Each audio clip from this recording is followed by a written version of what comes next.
tricheur normalement qui a beaucoup d'expérience, toi en faisant ça, je peux te dire à peu près où sont les 4 as. Je mets les 4 as à l'intérieur du paquet, dans des positions complètement différentes. Tu vois, un tricheur qui a normalement de l'expérience, il doit être capable, avec son petit doigt, de retenir les positions des cartes. Donc imaginons que je coupe, je fais comme dans les casinos, on coupe, on mélange, tac, ça c'est ce qu'il ferait. Je te le fais en plus, comme si vraiment j'étais en train de rater, j'étais un mec qui mélange pas bien. Le premier en 22e, tu fais tac, tu perds le premier, le deuxième, le troisième. Je te le fais disparaître même, regarde. La deuxième chose sur laquelle il faut être hyper vigilant, c'est ça en fait. S'il y a quelqu'un qui mélange les cartes, il fait ça, et il pose ses mains généralement quand vous avez les mains comme ça, vous voyez. Moi j'ai eu le temps d'en marquer 2 as. Donc ça c'est ce qu'on appelle du lapping. Donc je vous le refais. Quand on est comme ça, je finis un mélange, je fais ça, et hop, j'ai pris 2 as. Donc là faites attention quand généralement vous voyez quelqu'un qui met ses mains très près de la table, il faut surtout appuyer comme ça veut dire qu'il peut cacher des cartes. Donc ça, faites très attention, soyez vigilants.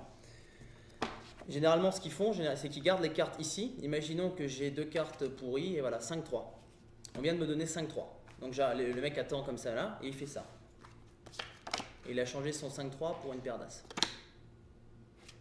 Donc ça, c'est un principe de triche. Et donc, encore une fois, faites très attention.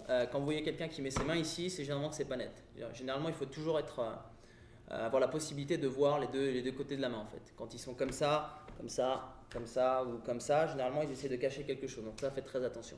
Imaginons que le flop ça sera 5-5-3. Donc tu vois, finalement ma paire d'as elle me plaît pas autant que ça. Donc je vais récupérer mes cartes pourries qui sont sur mes genoux. Donc tu reprends la paire d'as et tu fais le même mouvement. Et là tu récupères le 5 et le 3. Et généralement ce qui se passe c'est que pendant que tu as fait ça, tu as toujours des cartes sur les genoux. Donc les gens généralement ils attendent et quand tu regardes pas, quand la serveuse elle arrive ou machin, clac ils en profitent, ils retournent sur leurs genoux, tu vois, ils font une manipulation, ils remettent ça, et ils remettent leurs mains ici, tu vois, et là je me retrouve encore avec les 2 as de tout à l'heure. Quand il y a vraiment un magicien qui commence à avoir un certain niveau, ils peuvent faire ce qu'on appelle des palmimes quand ils coupent les cartes. Des palmimes c'est ça, ils coupent les cartes, et tu vois ils empalment des cartes pendant qu'ils coupent. Ça c'est ce qu'on appelle des palmimes. C'est-à-dire que pendant qu'ils font la manipulation de couper, soi-disant avec leur pote à côté, bon, c'est à qui de couper les cartes, tu vois, ils coupent, ah, c'est à toi, ok. Et là, ils embarquent carrément des groupes de cartes. Et comme je te l'ai dit, tu vois, ils attendent comme ça, et quand ils voient des cartes qui les intéressent, ils regardent et ils changent dès que les cartes arrivent sur la table. Donc faites attention quand vous voyez quelqu'un, comme je vous dis, avec la main qui est scotchée ici, généralement, c'est qu'il y a quelque chose à se reprocher. Le principe, c'est vraiment, tu vois, ce petit angle-là, quand je le mets sous la table, tu vois, tu vois, les gens qui sont sur la table, ils voient que mon pouce, ils voient rien d'autre. Imaginons que je veux trouver l'as de carreau. C'est un exemple. Je le mets à l'intérieur, tu vois, je le perds. Si je prends par exemple n'importe quelle carte, à savoir je te le montre, le 10 de pique. Tu vois, si je veux me resservir de mon as de carreau, je le mets sur la table et là je récupère mon as de carreau.